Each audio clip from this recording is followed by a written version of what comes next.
Kıymetli katılımcılar, hepiniz hoş geldiniz. Ben Yavuz Selim Güler, Pera Müzesi'nde Anadolu Ağırlık Ölçüleri ve Kütahya ve Seramikleri Koleksiyonu sorumlusu olarak çalışıyorum. 2025 yılında müzemizin 20. yılını sergiler ve etkinliklerle hep birlikte kutlamaya devam ediyoruz. Bugünkü etkinliğimizde Anadolu Ağırlık ve Ölçüleri Koleksiyonu'nun Türkiye'de ve dünyada ağırlık ve ölçü çalışmalarına 20 yıl boyunca sunduğu katkıları 4 konuşmayla değerlendireceğiz. Bu etkinliği bir kolokyum olarak adlandırmak istedik. Amacımız koleksiyondan yararlanarak farklı düzeylerde akademik araştırmalar yürüten akademisyenleri bir araya getirip bir sohbet ve diyalog ortamı oluşturmak. Etkinliğin ana görseli olarak Roma İmparatorluk çağında imal edilmiş bir ağırlık setini seçtik. Burada gördüğünüz gibi 50, 75 ve 100 libraya varan örnekleri içeren bu setin büyük olasılıkla bir tapınakta referans ağırlık olarak kullanıldığı düşünülmektedir. Suna ve İnan Kıraç Vakfı bu eser grubunu 2008 yılında koleksiyona kazandırdı.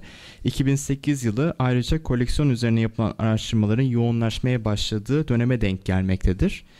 Bu nedenle bu eser grubu koleksiyonda yeni bir dönemin, yani araştırmaya giden yolun başlangıcının simgesi olarak görülebilir. Kolokyumda ilk olarak koleksiyon sorumlusu olarak 20 yıldaki bilimsel araştırmaları ve sergileri kısaca değerlendireceğim. Ardından Koç Üniversitesi'nden Profesör Doktor Oğuz Tekin, terazi ağırlıkları bir keşif yolculuğunun öyküsü başlıklı sunumuyla bizlerle olacak. la-Neuve Üniversitesi doktor öğrencisi Thomas Leblanc, sembol ve anlam, antik Yunan dünyasında ağırlıklar ve üzerindeki parasemayı yeniden düşünmek adlı konuşmasıyla antik Yunan meteorolojisine yeni bir bakış açısı sunacak. Avusturya Arkeoloji Enstitüsü doktora sonrası araştırmacısı Eleni Theodorou ise Roma İmparatorluk çağında Batı Anadolu şehir devletlerinin damgalı ağırlıkları üzerine çalışmasını paylaşacak. Thomas ve Eleni'nin konuşmaları İngilizce olacak. Konuşmama tarihsel meteorolojiyi kısaca tanımlayarak başlamak istiyorum. Bir bilim dalı olarak tarihsel meteoroloji, antik çağdan günümüze ağırlık ve ölçü sistemlerini inceler.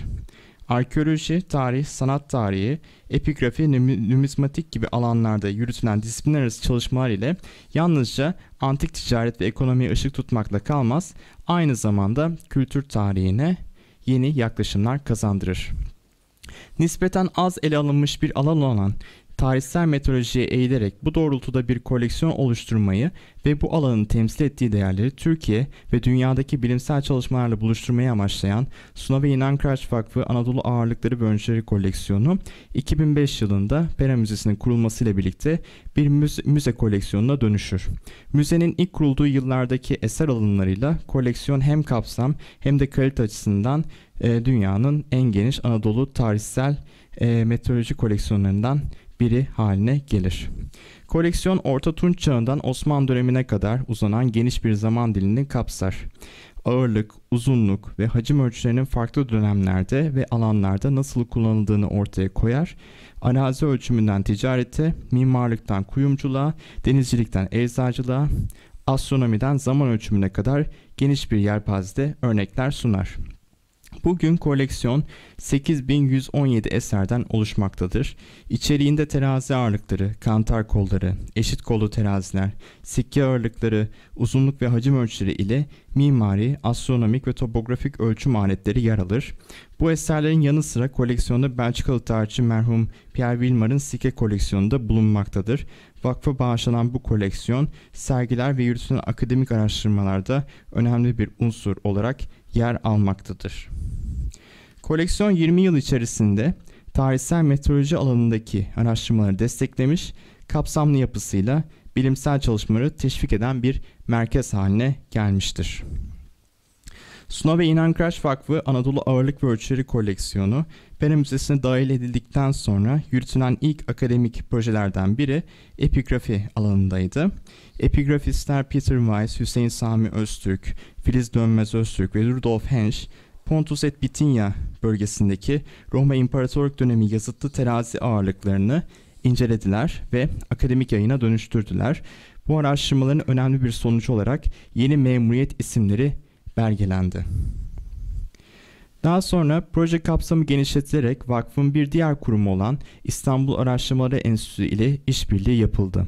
2011-2023 yılları arasında Marmara Üniversitesi'nden Profesör Doktor Hüseyin Sami Öztürk'ün yürütücülüğünde koleksiyonun yazıtlı ağırlıkları üzerine yeni bir epigrafik inceleme projesi başlatıldı. Kasım 2023'te tamamlanan proje kapsamında 3754 ağırlık incelendi. Bunlardan 464'ünün ayrıntılı epigrafik otopsisi yapıldı.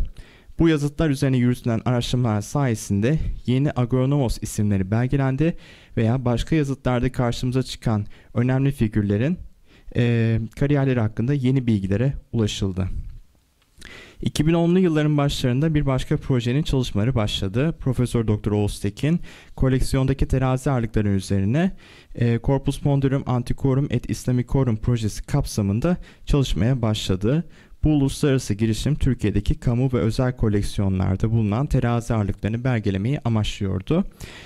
Bu araştırma sonucu olarak 2013 yılında Vakıf Koleksiyonundan Yunan ve Roma dönemlerine ait 635 terazi ağırlığını içeren bir katalog yayımlandı. 2015 yılında ise 742 Bizans ağırlığını kapsayan ikinci bir katalog basıldı. Bu kataloglar Türkiye'deki arkeolojik kazı, müze araştırmaları ve yurt dışına kaçırılan kültür varlıklarımızın iadesi çalışmalarında temel başvuru kaynakları haline geldi. Bu projenin devamı niteliğinde İslam ve Osmanlı dönemi ağırlıklarına odaklanan yeni bir korpus çalışması 2022 yılında başladı. Oğuz Tekin'in yürütücülüğünde 2158 ağırlık incelendi. Her bir ağırlık meteorolojik özellikleriyle kaydedildi. Ölçü birimleri hesaplandı ve ön epigrafik incelemeleri yapıldı. Bu kapsamlı çalışma projenin 3. kataloğu olarak yayımlanacaktır. Bu araştırmalar dışında koleksiyonda çeşitli başka araştırmalar da devam etmektedir. Bu araştırmalarda gelecek yıllarda yayınları yapılarak bilim dünyasına tanıtılacaktır. Ağırlık ve ölçü çalışmalarında daha geniş bir kitleye hitap etmek için koleksiyon sergileri müzenin kurulduğu tarihten itibaren düzenlenmiştir. Vakıf Koleksiyon'un ilk sergisi 2005 yılında yani Pera Müzesi'nin açıldığı yıl düzenlendi. Sergi Orta Tunç Çağı'ndan Türkiye Cumhuriyeti'nin erken dönemine kadar uzanan bir zaman diliminde Anadolu'da ağırlık ve ölçü tarihini ele alıyordu. 2008 yılında sergi yeni edinilen eserlerle zenginleştirildi. 2015'te Anadolu Ağırlık ve Ölçüleri başlıklı sergiyle önemli bir yenileme yapıldı.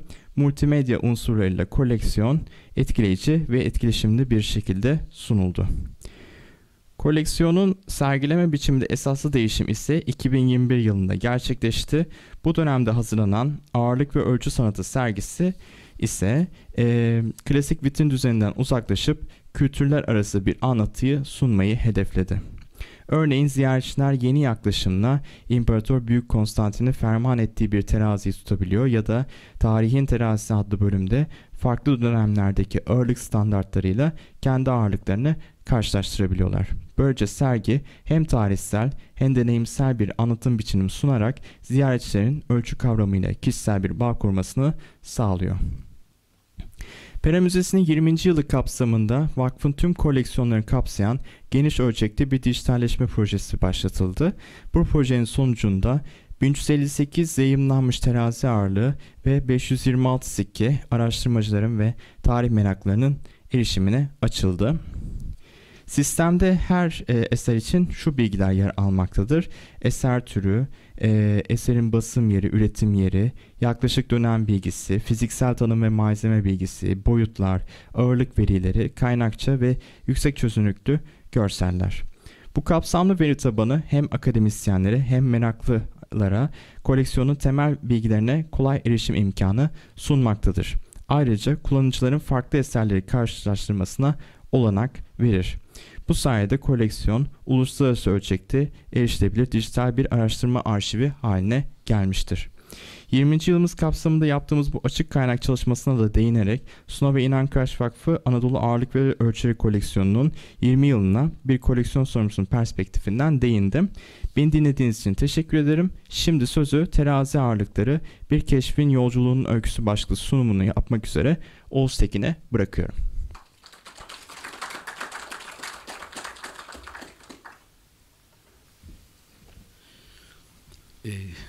Öncelikle bu mini kolokyum için davet edenlere çok teşekkür ediyorum, Pera Müzesi'ne ve özellikle Yavuz Selim Güler'e. Dolayısıyla tabii biz yıllardır burada çalışıyoruz. Yani ben de Pera koleksiyonda çok çalıştım.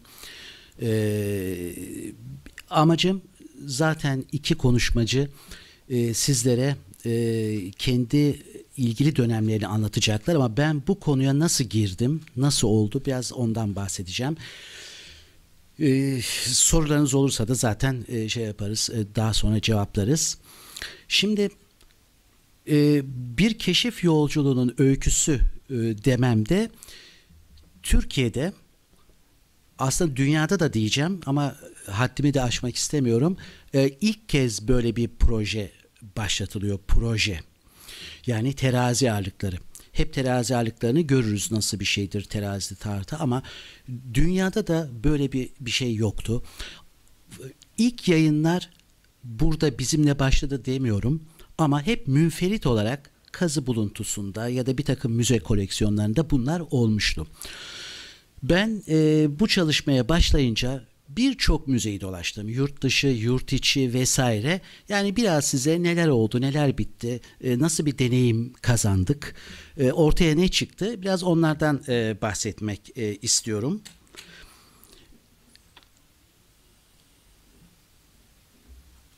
Şimdi projenin çıkış noktası aslında Harput kazılarına kadar gidiyor benim için.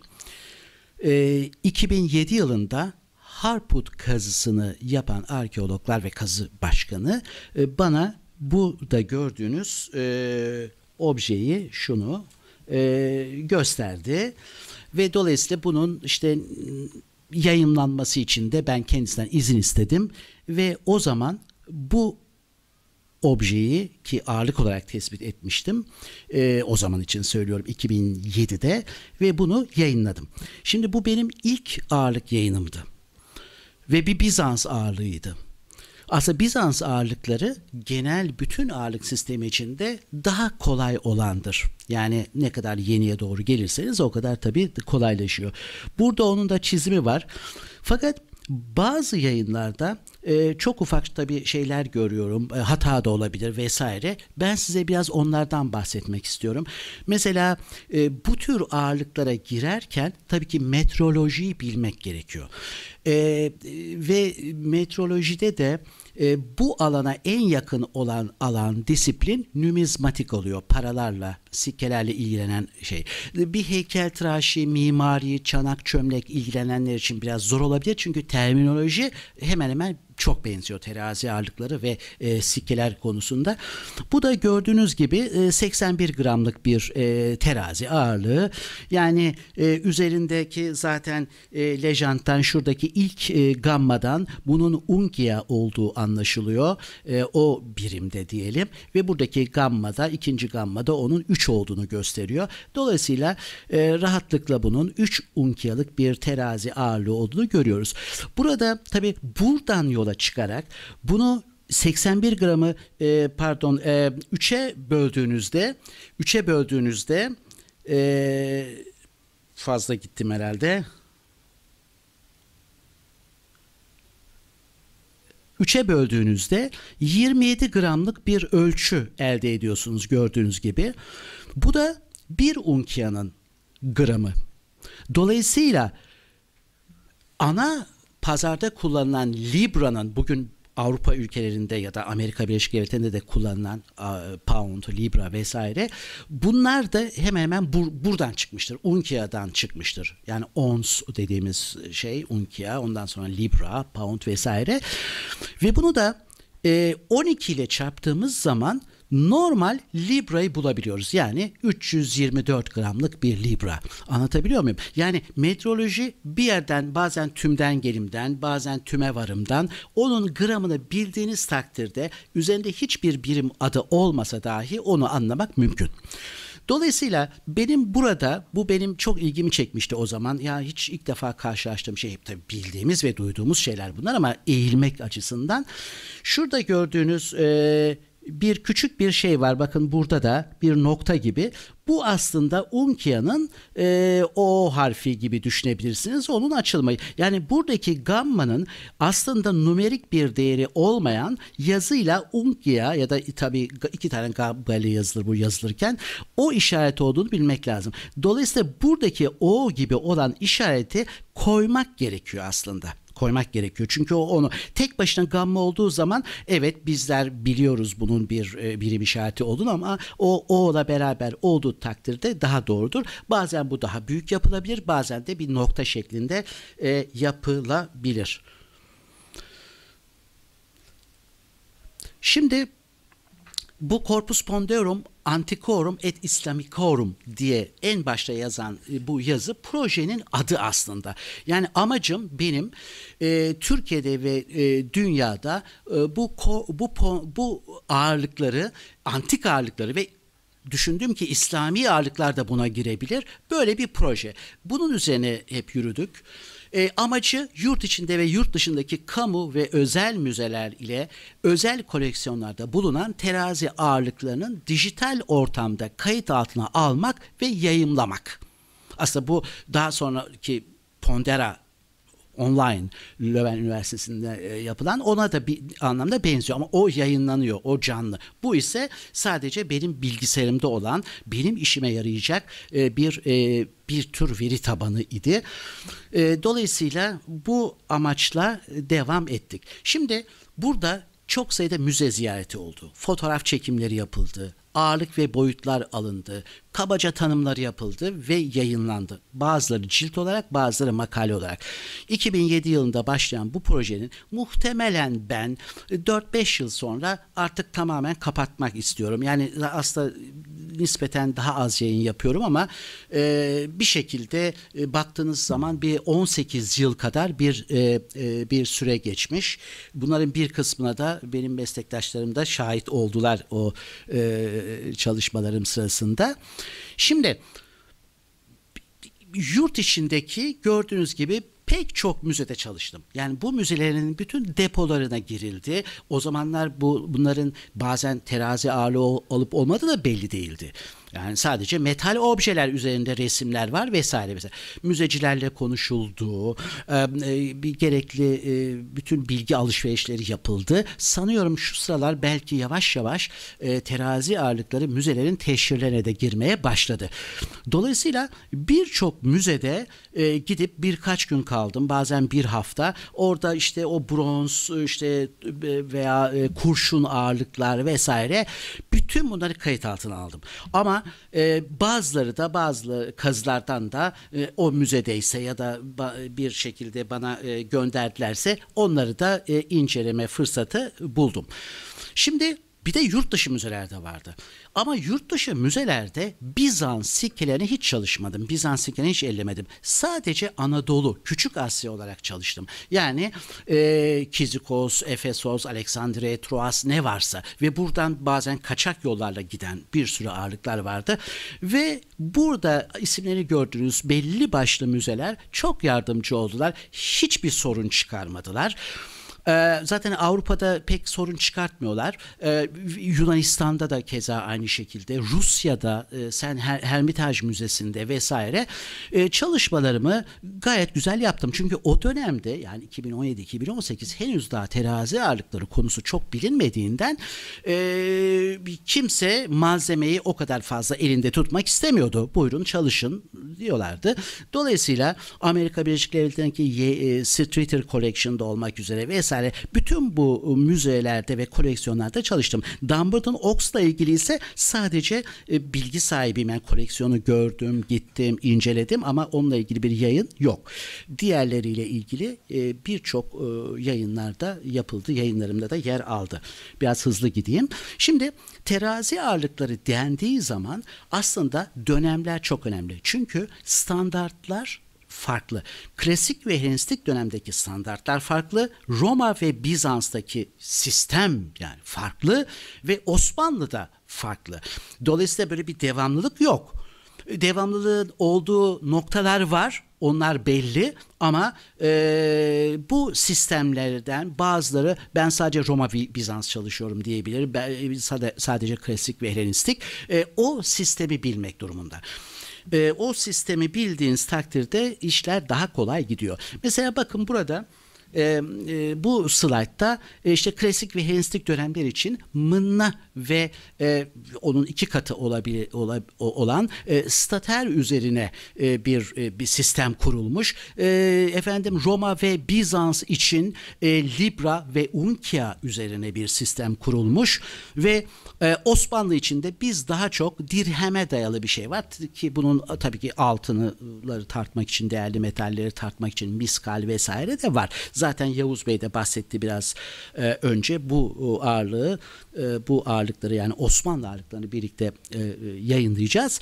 Dolayısıyla bu sistemler gerçekten çok ilginç. Sistemi bildiğiniz takdirde, yani sistem dediğim ana birim neydi, onun üst birimleri, alt birimleri vesaire vesaire, buradan yola çıkarak pek çok şeye ulaşmak mümkün.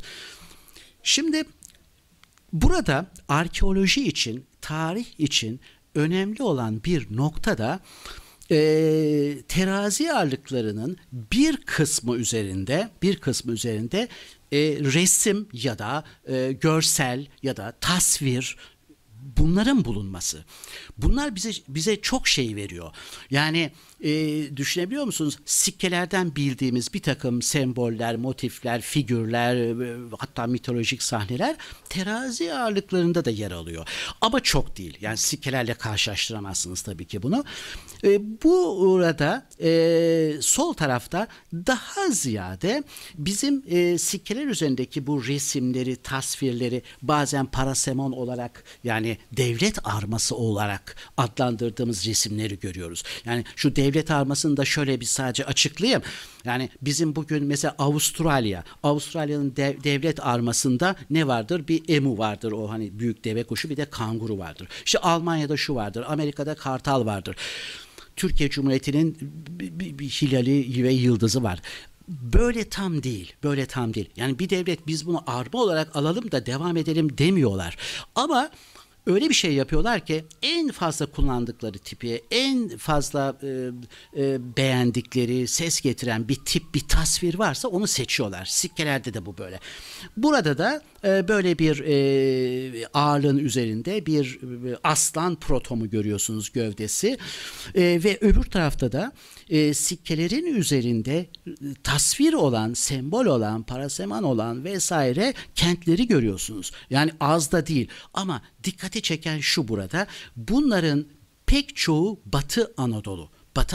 Yunanistan'da dahi bu kadar fazla bulamayabilirsiniz ya da İtalya'da ya da başka bir yerde, ama Batı Anadolu'da çok yoğun bir şekilde üzerinde tasvir olan ağırlıklar var. Dolayısıyla bu da çok ilginç. Sikkelerle karşılaştırma yapıldığında daha da iyi anlaşılıyor. Bakın şimdi şöyle bir şey var. Şu sağda gördüğünüz bu kitap Atina Agorası kitabı bizim için çok önemlidir. Yani bu ağırlıklar üzerinde çalışanlar için. Fakat yayın tarihi 1964. Yayını yapan kişiler, ben beğendiğim bir yayını, çünkü yani bayağı içinde çok bilgi var. Fakat aynı kişi 4-5 yıl sonra, ismini söylememe gerek yok yani, ya da yazıyor, fark etmez. Bunu eleştiri olarak söylemiyorum çünkü hepimiz yapabiliriz hatayı, onu söyleyeyim. Bakın burada gördüğünüz bu terazi ağırlığının belki Smyrna'ya ait olabileceğini söylüyor. Çünkü burada bir kabaca bir sigma var ama tam da emin değil, o yüzden de ben yazıları göremedim diyor. Yazılar yok diyor. Ona bir değer biçiyor. İşte 1,5 buna vesaire.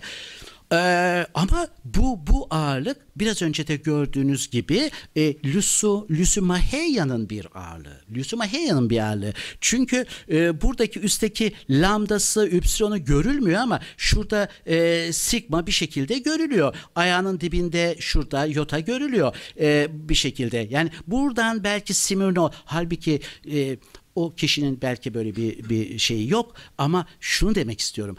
malzeme arttıkça, çalışmalar yayınlandıkça, görüldükçe, numizmatik malzemeyle de beraber gittiğiniz zaman teşhis etmek ve tanımlamak çok daha kolay oluyor. Keza Lüsumaheya'nın başka ağırlıkları var burada. Gördüğünüz gibi sikkeler ne kadar önemli olduğunu göstermek için buraya koydum. Sikkelerde devamlı bu aslanı görürüz. Lüsumahos'un, kentin kurucusunun ya da Lüsumaheya'nın, kentin ve terazi ağırlıklarında da devamlı olarak aslan bizim için hep yer alır ve burada mesela şunda lambda ve üpsilon Lüsumaheya'nın bir şeyi ama arada bir eta var burada, onun yarım olduğunu gösteriyor hemi. Burada sigması tekrar yotası, bazen bilmeyen birisi bu aradaki harfi de bunun devamı olarak okuyabilir. S'yi falan okuyabilir ama öyle bir şey yok.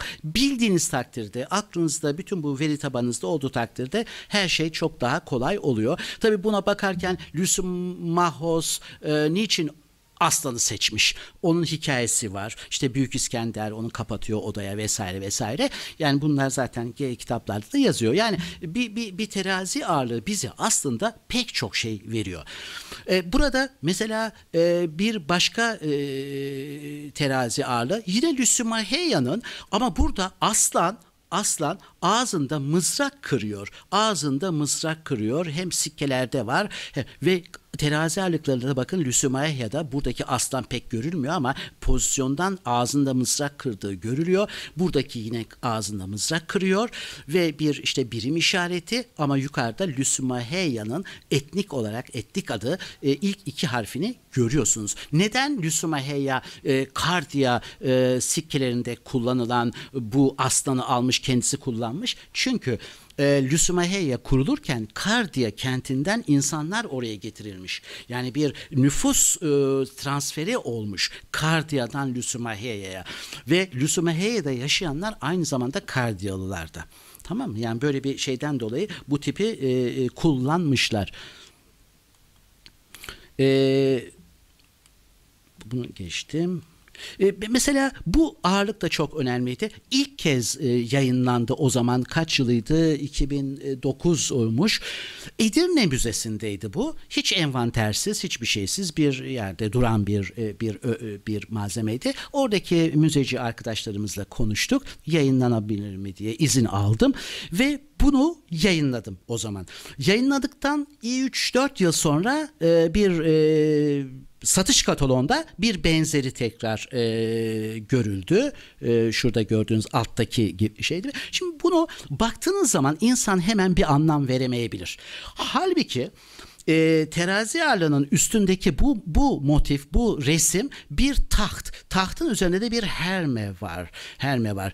Bu bakın burada daha belirgin. Aynos sikkelerinde taht üzerinde herme. Burada bakın yine bir sikke, Lüsumahos'un bir sikkesi bir şey olarak içinde yer alıyor. Nerede basıldığını göstermesi açısından ve bir Ptolemaios sikkesinde yine bir taht ve üzerinde herme. Demek ki Aynos'un sembolü bu. Birçok şeye yanında. Bir nevi parasemon gibi, tam parasemon demek istemiyorum ama onun gibi bir şey ve aynısını burada bu sefer terazi ağırlığı üzerinde görüyoruz. Değil mi? Bakın sikkeler ve terazi ağırlıkları. Sikkelere çalışmayan, bilmeyen birisi bunun ne olduğunu anlayamaz. Ancak belli olunca bu neye benziyor acaba? Tabii altta birim işareti 5'e işaret eden bir birim işareti var. Hızlı gideyim, bitiyor. Keza burada Alexandria Truas'ın ağırlıkları. Bakın yine sikkelerde en başta soldaki sikke at. At çok ünlü ve çok kullanılan bir nevi parasemon gibi, devlet arması gibi, sembol gibi bir önemi var. Ve ağırlıklarda da aynı şu üstte gördüğünüz ağırlıkta olduğu gibi at, otlayan bir at var. 100 ağırlığın 80 tanesinde bu vardır. Ama çok azında 5-10 tanesinde belki lir var. Şimdi ben kendi yaptığım bir hatayı anlatayım mesela bir şeyde. Şu baştaki ağırlıkta başta burada alfa olduğu için, buradaki de bir alfaya, lambdaya benzediği için ve geliş yeri de Karya bölgesi olduğu için bunu alabanda olarak düşünmüştüm. alabanda olarak düşünmüştüm. Çünkü okuyamamıştım işaretleri. Fakat sonra bu lir betimli ağırlıkların üzerinde lejantların yazılı olduğu örnekleri de görünce, bakın burada en temizi diyelim ki bu. Alex de kalmış. Buradaki de ise ale görüyorsunuz epsilonun uçlarını. Alex, Sa, A, alfa ve nü, Alexan şeklinde yazmış. Keza bunda da öyle. Yani örnekler çıktıkça siz de hatalarınızın farkında oluyorsunuz ve ağırlıkları daha iyi bir şekilde okuyabiliyorsunuz. Ve hepsinde birimleri de var. Altlarında tetarton gibi, mına gibi. Bakın burada 2 tane mına tektir halbuki, ama 2 tane koyunca 2 mına olmuş. Anlatabiliyor muyum? Yani birimi adlandırmayı o şekilde çözmüşler. Bu Miletos ağırlığı da bence çok önemli. Miletos'un da bütün sikkelerinde aslan, başını geriye döndürmüş aslan hep vardır ve kentin adeta bir monogramı gibi M harfi, mü ve yota, mi, Miletos'a çağrıştıran bu bulunur. Ve terazi ağırlıklarında sol üstte gördüğünüz ağırlıkta da aynı şekilde bir M ve ortasında bir çubuk var. Miletos'un klasik ağırlığı. Şimdi şu ağırlık yine Miletos'a ait özel bir koleksiyondan. Burada da yine Miletos'a ait olduğu M ve ortasında bir yota var. Üstte bir arı var. Acaba bu ağırlık arı Efesos'undur. Efesos'la birlikte mi kullanıldı? Nedir? Hep bunu düşündüm. Ve yine kenarda noktalama işaretiyle yazılan yazıyı maalesef İlk yayınımda ben yine okuyamamıştım. Anlaşılmıyordu. Sonra bir gün güneş ışığı vesaire böyle camdan gelen ve sonra o noktaları birleştirerek, bakın altta görüyorsunuz şurada, noktaları birleştirerek bu yazının Hiera Apol Didüm olduğu ortaya çıktı. Görüyorsunuz. Yani ilk bakışta görülmeyebilir ama bütün bu noktaları birleştirdiğinizde bu çıkıyor. Ve bunun adı, yani bu ağırlık muhtemelen Didima'daki, o da Miletos'un bir kutsal alanı, oradaki tapınağa ithaf edilmişti ya da Apollon'a, onun bir kutsal eşyasıydı. Çok önemli bir ağırlık, yani nadir, böyle bir tane, belki bir daha da bulunamayacak. Son şeye geliyorum. Küme ağırlığı. Kümenin de bilinen birçok ağırlığı var. Bu ilk defa, çünkü bir Yunan doktor arkadaşım, Savvas idi adı, ve yine bir doktor arkadaşımızla beraber bu ağırlığın peşine düştük. Dolayısıyla Ayvalık, Midilli'ye gidildi. Müze kapalıydı. Bütün işte, çünkü çok yıllardır. Fakat ben bu ağırlığı bir gazetede ya da bir yerde görmüştüm ve orada olduğunu. Öğretmen bulundu, Yunan öğretmen. Öğretmenden müdürün papaz olduğu öğrenildi. Köyün içinde papazı bulduk diyeyim ve o geldi, müzeyi açtı ve orada bu ağırlığı bulduk. O an müthiş bir heyecan. Önümüzde koskoca bir ağırlık, şöyle bir şey, bir 2 avuç kadar böyle bir şey. Ondan sonra ve yaklaşık işte 1 kilonun üstünde bir ağırlığı var. Kümenin meşhur o kendi sembolü ve ismi de görüyorsunuz burada, kappa ve üpsilon, kümeye ait. Ve yine burada M ve M. Burada tabii balta bir şey izi gelmiş, görünmüyor ama burada bir M var ve burada bir M var. Yani 2 mına olduğu yine buradan bunun açık. Yani ve aynı vazoyu bakın görüyorsunuz burada ve küme sikkesinde, burada bir başka küme sikkesinde görüyoruz. Yani numizmatiğin terazi ağırlıklarının yaklaşımda ne kadar önemli olduğudur. Ve bitti benim sunumum. Şunu söyleyeceğim. Yani Pera Müzesi ile birçok müze tabii var ama benim için bu Pera Müzesi ile yaptığımız çalışmalar da tabii çok önemli. Gördüğünüz malzemeler içerisinde Pera Müzesi'nden örnekler de vardı ve burada yine bu Corpus Ponderum için üretilen ciltleri görüyorsunuz. 1. cilt, 2. cilt, 3. İlki bir özel koleksiyon, ikincisi İstanbul Arkeoloji, 3 Pera Müzesi, 3'ün ikisi Pera Müzesi ve 3'ün 3'ü de şimdi yeni gelecek Pera Müzesi. Üniversitesi ve bir el kitabı çıkarttık. Herkes anlasın diye terazi ağırlıkları, bir farkındalık yaratmak çünkü önemli olan, Türkiye'de değil mi? Ve ondan sonra onun İngilizcesi de basıldı ve birkaç yıl önce Antalya'da da bu shopping ve terazi ağırlıkları konusunda güzel bir sempozyum yaptık. Onun da yayınını umarım bir ay içerisinde çıkartmış olacağız. Ben hepinize çok teşekkür ediyorum. Şöyle bırakıyorum.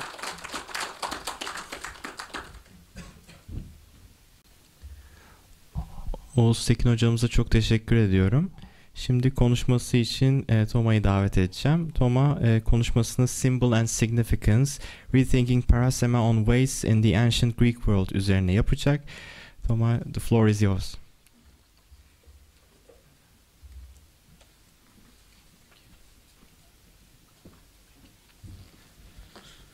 Oops. Okay. Everything all right?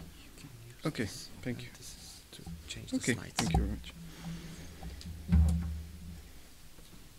Herkese merhaba.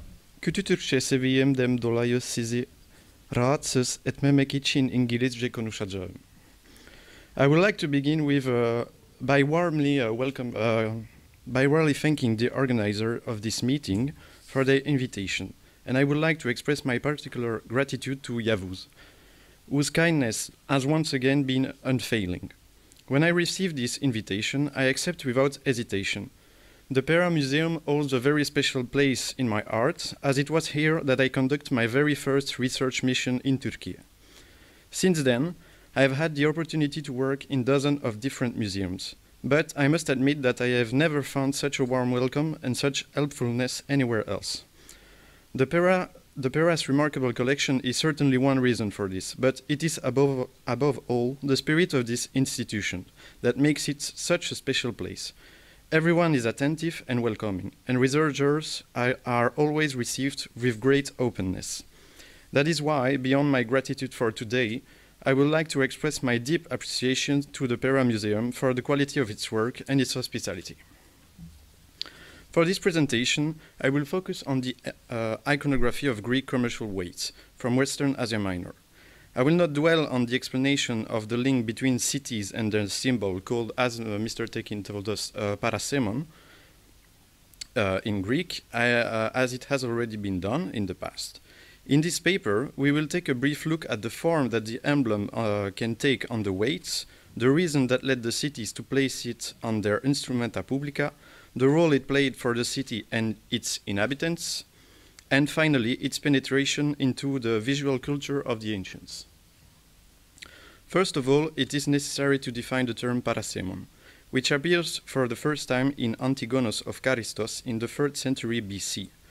Simone Killen, who dedicates her thesis to the parasema, describes it as the official symbol of a polis that is placed on the instrumenta publica and whose content is linked to the community.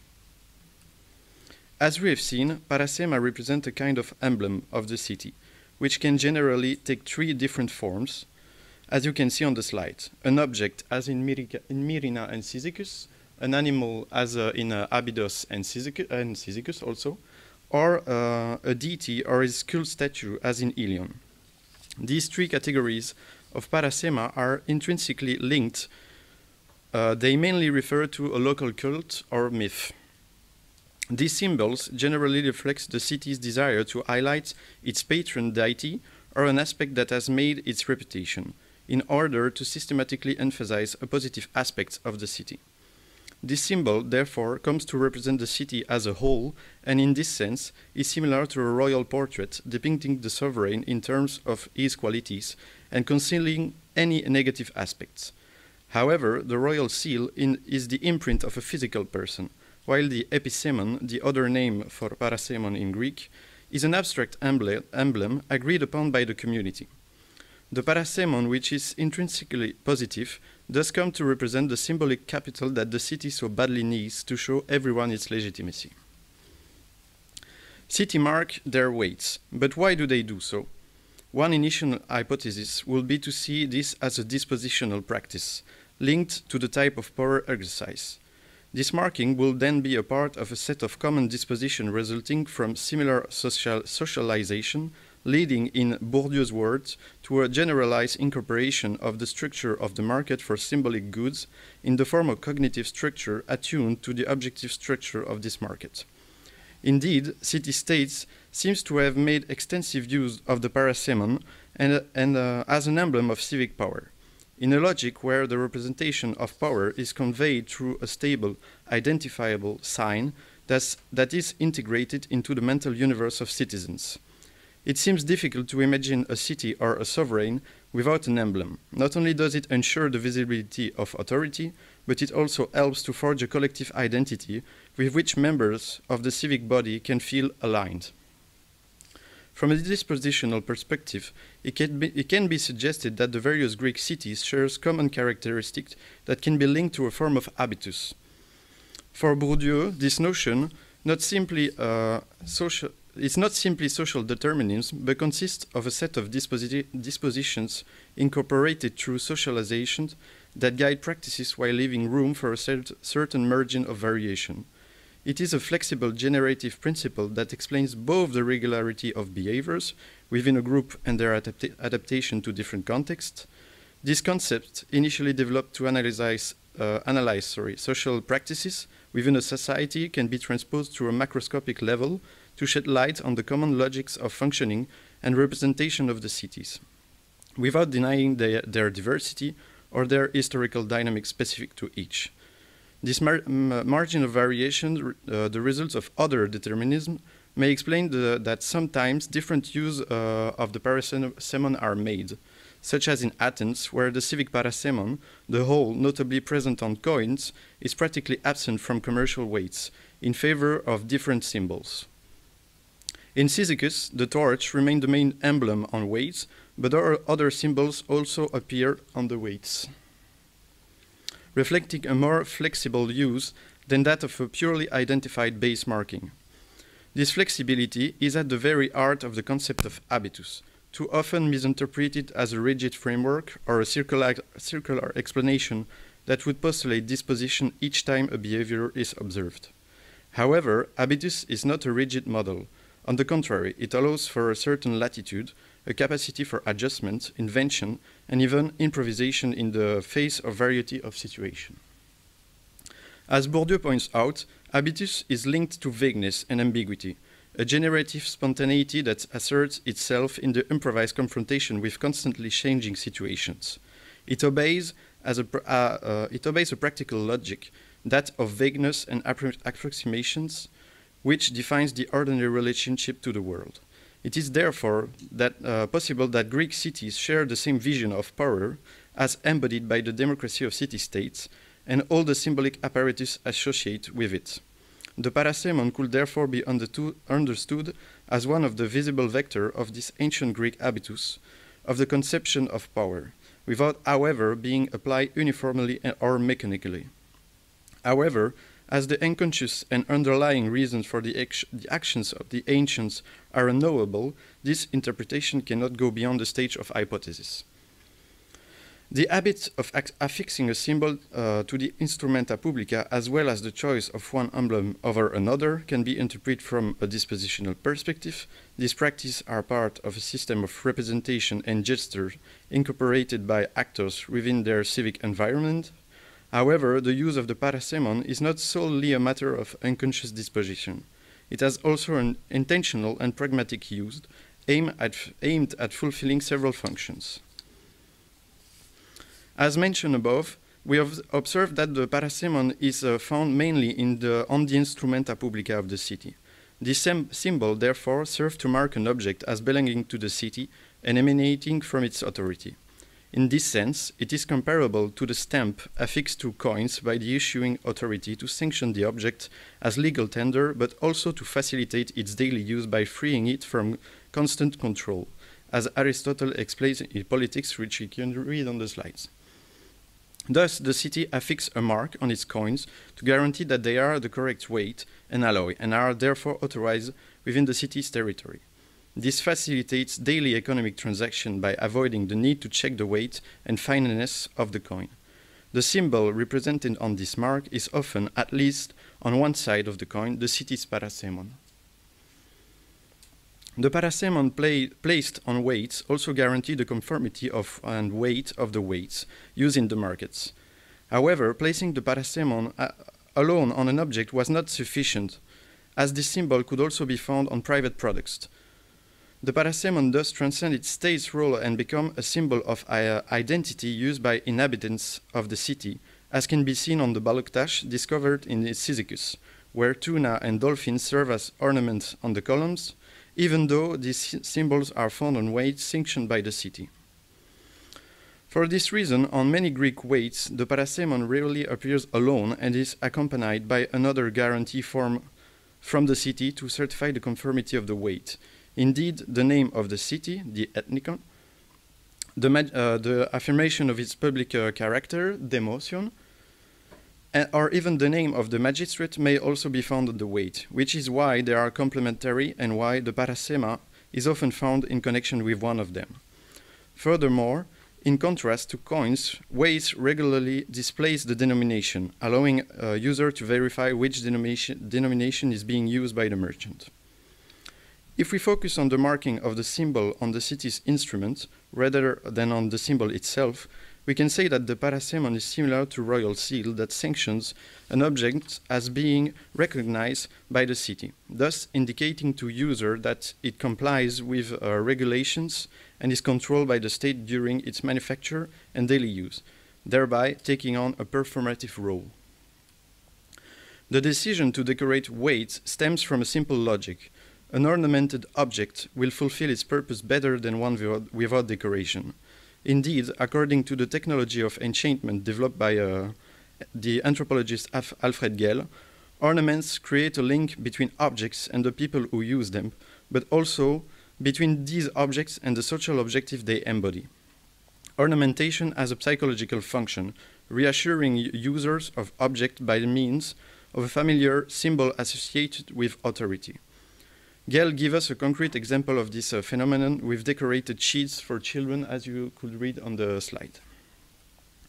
Thus, a weight that looks like a simple metal plate without any symbol or inscription will be less effective, as the customer might distrust it, whereas a weight decorated with the parasemon would be more reassuring thanks to a symbol that is widely recognized and shared by the community.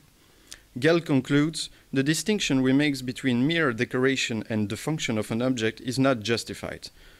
Decoration is intrinsically functional, or else it will have no explanation. Finally, still from a utilitarian perspective, the parasemon found on instruments used on a daily basis cause these images to fade into a diffuse background that gives overall coherence and a reassurance to the visual universe of exchange, as Pierre Charret points out. These symbols are therefore visible on a daily basis and on numerous occasions, but that does not mean that they are observed. However, even if they are not consciously looked at, they can leave an unconscious mark on citizens' mind. Indeed, even if we are hardly aware of the everyday setting in which we move blindly, these settings nonetheless produce their effects, as Paul Vane points out in relation to Parisian students and professors passing in front of the pediment of the Sorbonne and the Panthéon without really observing them. Thus, these images repeat across a whole range of different objects, even if they are not strictly looked at, help to create a reassuring environment for citizens in their commercial interactions. Through these symbols, we can see another role of the parasemon, the city's desire to highlight its community identity, to which its inhabitants are attached. Indeed, parasema presupposed a community. Since they have a meaning, they are not made for an individual alone, they are social objects. Thus, when creating its new coinage, the city of Sestos surveyed its people to determine which symbol would adorn the future coins of the city's the city's parasemon was chosen. So we can read on the inscription, now when the people resolve to use their own or coinage, that the stamp of the city might be struck on coins. The parasemon was part of the everyday world of the city's inhabitants, who could see it on a whole series of instrumenta publica, and while their monotonous presence brought nothing new, their absence would have been even more surprising.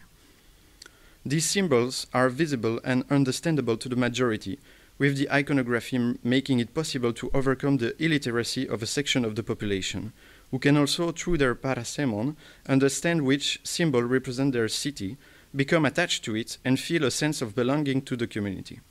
Furthermore, the image can be understood at a glance and does not require time to be read and understood, as it is the case with the ethnic. However, rather than competing with each other, the parasemon and the ethnic complete each other perfectly, to guarantee the identification of a city.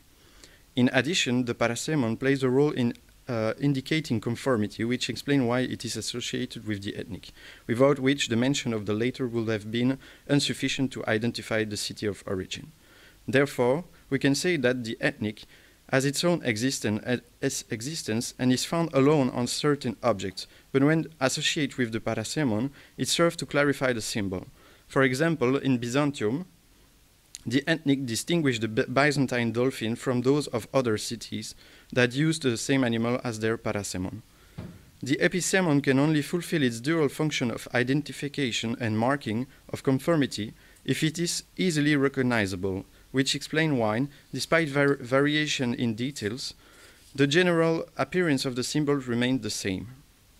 Paul Veyne concludes on this point by drawing an analogy with France and pointing out that, I quote, "When it is understandable to ordinary people, imagery has a didactic, educational power. The national and republican identity of the French was formed around a few simple, repetitive symbols that were understood by all." However, the symbol recognized as the parasemon of the city by its number of occurrence is not always the one we found on certain ways. If we accept the hypothesis that the supervision of the manufacture of weight was the responsibility of the agoranomos or other magistrates officiating in the agora, then we might think that certain magistrate had a say in the symbol represented on the instrumenta publica. This question does not arise in the case of cities as Lysimachia, for example, where the iconographic type represented on the weight is invariably the same. It's always a lion, as we saw with Mr. Tekin. But if we consider the case of a city such as Cyzicus, where we find more than 7 different symbols represented on its weight, then we can imagine that the agoranomos or magistrate was free to choose a symbol other than the parasemon, which could perhaps be considered as a statutory marker, without us being able to be certain due to a lack of concrete evidence. This diversity of symbols in certain cities shows that our knowledge of the traditions and iconographic programs of ancient cities remains incomplete and dependent on the discoveries made to date. In any case, if this hypothesis is correct, and then the symbol will serve as an identity marker specific to the magistrate in charge and no longer to the city. In some cities, the weights feature a whole series of symbols, none of which can be identified as the parasemon, as I told you before with Athens, where the whole parasemon is not found on any of the city's weight as the main iconographic type. This phenomenon reflects a pragmatic choice by the authority to simplify the use of weights for the less literate sections of the population and for foreigners. Each denomination corresponds to a particular iconographic type. The astragalus adorns staters, the dolphin adorns minas, alves adorns 6 of staters, and so on. This association between denomination and symbol allows everyone to recognize the different denomination available on the market. Using a mnemotechnic, using a mnemotechnic iconographic system that facilitates daily transaction. Thus, unlike other cities, Athens chose not to use its parasemon to adorn the weight it produced, which shows that in some cases the authorities had other means than the parasemon to ensure the conformity of weights. It is now time to conclude. The parasemon is the identifying marker of a city, easily understood by everyone, because it takes the form of a simple symbol, which makes it the ideal and concise representation of a community, as Simone Quillen points out. In this sense, it plays an emblematic role because it represents the city in a positive light only. It has emerged that the parasemon is used from a dispositional perspective that encourages cities to mark their weights in correlation with a form of habitus of Greek cities to perceive powers while retaining room for maneuver in the composition of their weight. It can also be a pragmatic intentional perspective that use the parasemon to fulfill a number of roles that I put on the slide. These various roles attributed to the parasema are part of the city's intention to make an impression on its citizens, both to reassure them and to assert its authority through immediately recognizable symbol used on a variety of media.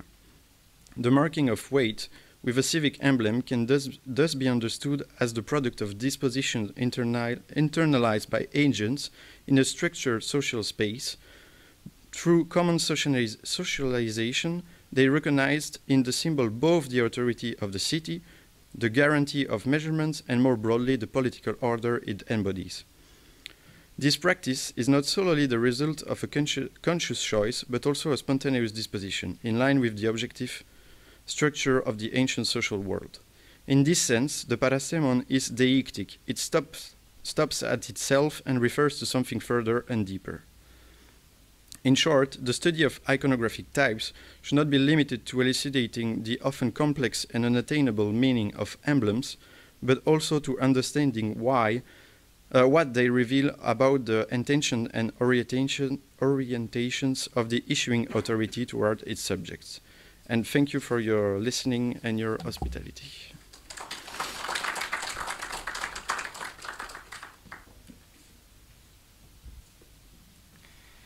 Thank you, Thomas, for your wonderful talk. And now we will have a talk of Eleni. Eleni will give her talk on typology, use and function of the countermark on Roman imperial balance weights from Nicomedia, Smyrna and Ephesus. Eleni, the floor is yours. Well, thank you very much for the introduction. I would like to express my gratitude for the invitation. It's the first time I'm here at the Pera Museum. I'm very delighted to be at this colloquium and to be able to discuss some items of the weights and measures collection of the Pera Museum.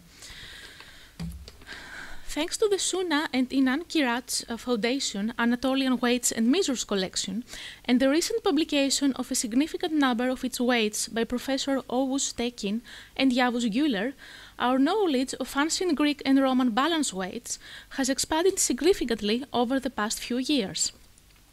Both the collection and the publication of these weights have so far contributed to the study of these instruments and more concretely of meteorological, commercial, archaeological and epigraphic aspects associated with them. On the occasion of this colloquium, however, I would like to address another aspect that weights like the ones housed here at Pera Museum can illuminate.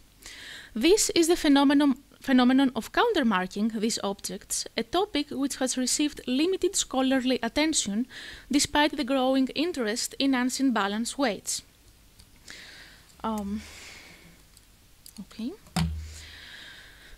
Many weights, particularly from the 2nd and 3rd centuries Common Era, display additional marks struck in various places on the surface of the weight by an engraved instrument after minting. These stamps are interpreted as control and guarantee countermarks.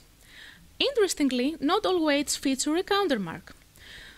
Two nearly identical weights from Nicomedia, which you can show on this slide, which were issued in the same year and by the same authority, the agoranomos Marcos Ulpios Pius Demetrianus, illustrate this situation very well, as only one of them has been countermarked. This is the one where the countermark is marked with red. This suggests that within the same city and even under the same authority, some meteorological instruments were countermarked while others were not. So the central question I aim to address today is why are some weights countermarked while others are not? To answer this question, I will examine the cities of Nicomedia in Bithynia and Smyrna and Ephesus in Ionia as case studies. These cities have yielded relatively high numbers of weights, many of which are part of the collection in Pera Museum, thus making such a discussion feasible. The structure of my presentation will be as follows. After this short introduction, I will briefly discuss the typology, frequency of use, and meaning of countermarks on balance weights of Roman imperial times from the three cities mentioned.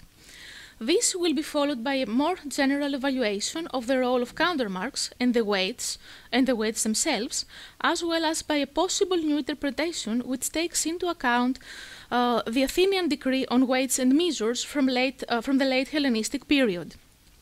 However, as the present study is still in progress, I will limit myself to preliminary rather than definitive conclusions.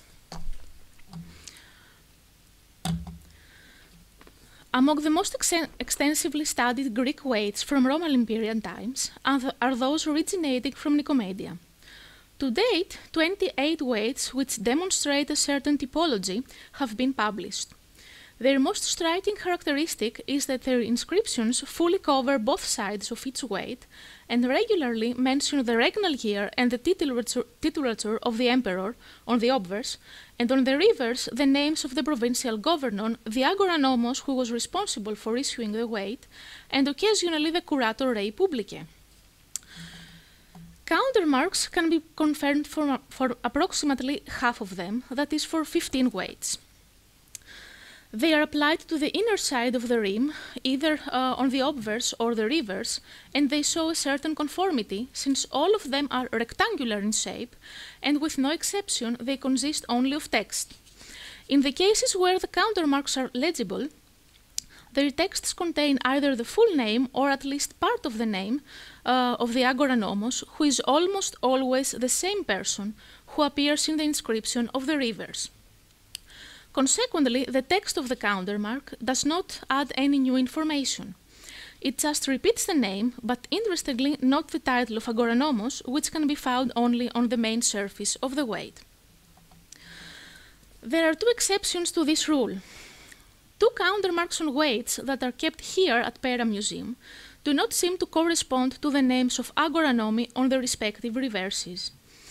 Unfortunately, the inscriptions, which you can see, marked in blue, unfortunately, the inscriptions on the countermarks cannot be read with absolute certainty. However, if the names are indeed not identical, then each weight was produced under a certain agoranomos, but was countermarked by a different one, who may have held the office at a later point. So in these cases, we may assume that previously manufactured weights were submitted to later control and validation.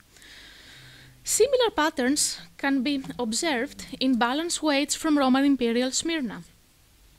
Of the 44 weights attributed to the city, 22 are countermarked. As in the case of Nicomedia, there is no iconography, and the countermarks consist only of text. 14 of them repeat the exact same information, which is found on both sides of each weight, that is the personal name and the title of the respective magistrate. However, in the case of Smyrna, different types of weights and countermarks can also be found. One very small weight, this is the first one on this slide, probably representing one unkia, bears no other text except that of the countermark, which consists of the name and the title of the authority. This small piece also bears a second countermark featuring iconography. 3 weights bearing no other inscriptions have countermarks with monograms that may indicate the name of the magistrate. In these cases, we may assume that the stamp was used to validate either changes from one standard to another, or foreign weights, or that it was applied during periodic inspections when all weights in use had to be certified by the authorities. The situation is more complex in the case of Ephesus. This is due to the considerable increase in the number of weights published in recent years, and the fact that not all of them can be safely attributed to this city, as neighboring cities such as Metropolis and Priene seem to have issued similar weights. Weights that may originate from Ephesus or more generally from West Asia Minor show specific typological characteristics. They are square or slightly rectangular in shape with raised and beveled edges on the obverse that form a frame which within the denomination is written. The reverse is flat, and in most cases it bears the name and occasionally the title of the magistrates responsible for the weight, or the abbreviations epsilon phi or epsilon phi epsilon for Ephesion, that is, of the Ephesians. Of all the weights that have been published lately, I have taken approximately 61 into account for the presentation today. That is, those ones that can be attributed with some certainty, with more certainty to Ephesus, based on the find spot, that is, that they have been found in Ephesus, the depiction of the city's parasima, these are the bee, the stag, or the Artemis Ephesia, the previously mentioned abbreviation epsilon phi or epsilon phi epsilon for Ephesion, or based on prosopographical criteria. Of these 61 weights, 38 have countermarks. These are almost always circular, and they are placed at various places on the obverse of the weight. While the shape and more generally the typology of the weights themselves is uniform, we encounter a more varied content in their countermarks in comparison to those of the cities presented previously. The countermarks on Ephesian weights could contain the personal name of the magistrate and the title and the office title, with or without iconography, or only the personal name of the magistrate, that is, without the office title, again with or without iconography. Another variant is iconography, especially the statue of Artemis Ephesia and the abbreviated ethnicon Ephesion. Sadly, 14 countermarks remain unidentified or illegible, either because their respective weights have not been fully published or due to their bad condition. The great majority of the Ephesian weights has only one countermark, but there are two weights with two countermarks each. While the countermark of the first one on the slide are almost illegible, those on the other one show Artemis surrounded by the abbreviation Ephe, that would be this here but is not visible on the slide, and the personal name of the magistrate, which can be found on the reverse as well. This piece actually combines all the characteristics that can be found in countermarks of Roman imperial times from Ephesus.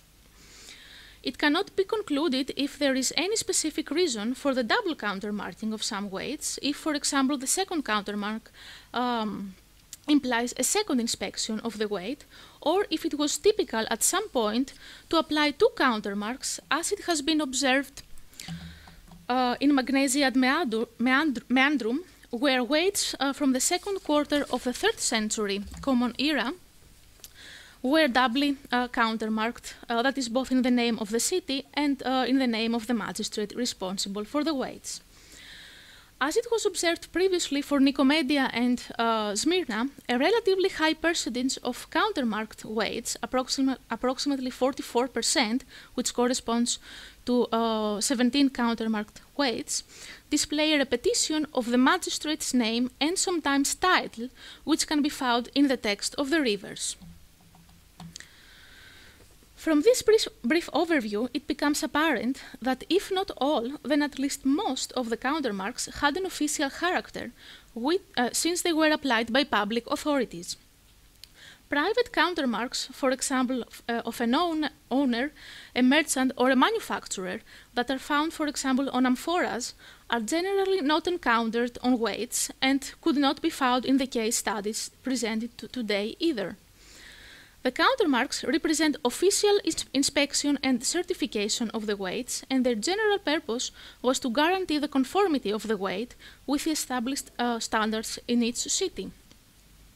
Additionally, through the presence of the magistrates and of the various parasema, The countermarks represent the way the state sovereignty is expressed on instruments used in the marketplace, thus guaranteeing fair commercial transactions. However, while these general observations are of course correct, they do not provide a satisfactory explanation as to why not all weights were countermarked. It is possible that an explanation may be provided by means of categorizing the countermarks with regard to the process of inspecting and verifying the weights, already addressed to briefly for all three case studies. I summarize what was already said, well, in a very short way. The first category contains the great majority of countermarks, those ones that were applied by the same person who was responsible for issuing and controlling the weights. This characteristic is the most common among the countermarked weights of all the three cities I discussed today, and suggests first that Nicomedia, Smyrna, and Ephesus mostly countermarked their own weights rather than foreign weights, and second that these weights must have been inspected and countermarked shortly after manufacture. As not all weights were countermarked, Erich Pernice suggested in his standard work Griechische Gewichte in the late 19th century that control and verification after manufacturing must have been random. He assumed that one weight from every batch of newly manufactured weights would be selected randomly for inspection. If found correct, it would be countermarked and put into circulation with the uncountermarked weights. The second category consists of those countermarks suggesting that inspection, again within the same city, by other magistrates may have taken place at a later point, which could have been at the beginning of a tenure of a newly appointed official, or during periodic inspections of the authorities in the marketplace, or due to a general appeal to all owners of commercial weights to come to the authorities and have their weights checked and countermarked. The third and final category comprises plain weights with countermarks consisting of monograms. This may indicate either foreign weights, that is, weights that were issued by another city, or older weights which still in circulation within the same city. In these cases, the function of the countermark was to validate changes from one standard to another, i.e. to equate foreign or older weights with the current local standards. All these interpretations of the phenomenon of countermarking balance weights are of course very plausible. It should be noted, therefore, that the available evidence on this topic is derived exclusively from the instruments themselves, as there are no written sources from antiquity to discussing countermarks on weights. Based on this observation, and on the division of weights into countermarked and uncountermarked ones, I think we're justified to wonder if a different interpretation and role of these two categories of weights can be assumed. For this purpose, it may be helpful to take a look at the famous Athenian decree on weights and measures from late 2nd century BC. According to lines 7 to 8, which you can see on this slide, the magistrates are required by law to manufacture metrological instruments called sekomata in accordance with the standards, named symbola. These sekomata are to be understood as authorized copies of the standards. As stated later in lines 40 to 43, which are heavily restored, the standards must not be altered or removed from the designated storage locations. However, the sekomata, which are made of lead and are countermarked, are excepted from this rule and can be given to magistrates and to anyone else who needs them. So this, of course, includes sellers. Based on these passages, we could wonder whether the countermarked weights we examined earlier correspond to the authorized copies of the standard weights, the sekomata of the Athenian decree, which may have been used as control weights during market inspection. While trying to clarify the function of the countermarks on balance weights, I also went a bit further than that and raised the question of whether the countermarked weights might have assumed the role of reference weights in Nicomedia, Smyrna, and Ephesus, given the almost complete absence of bronze weights in these cities. It would be very useful to be able to compare bronze weights, which are generally considered to be standard weights, and lead weights, both with and without countermark, within one city.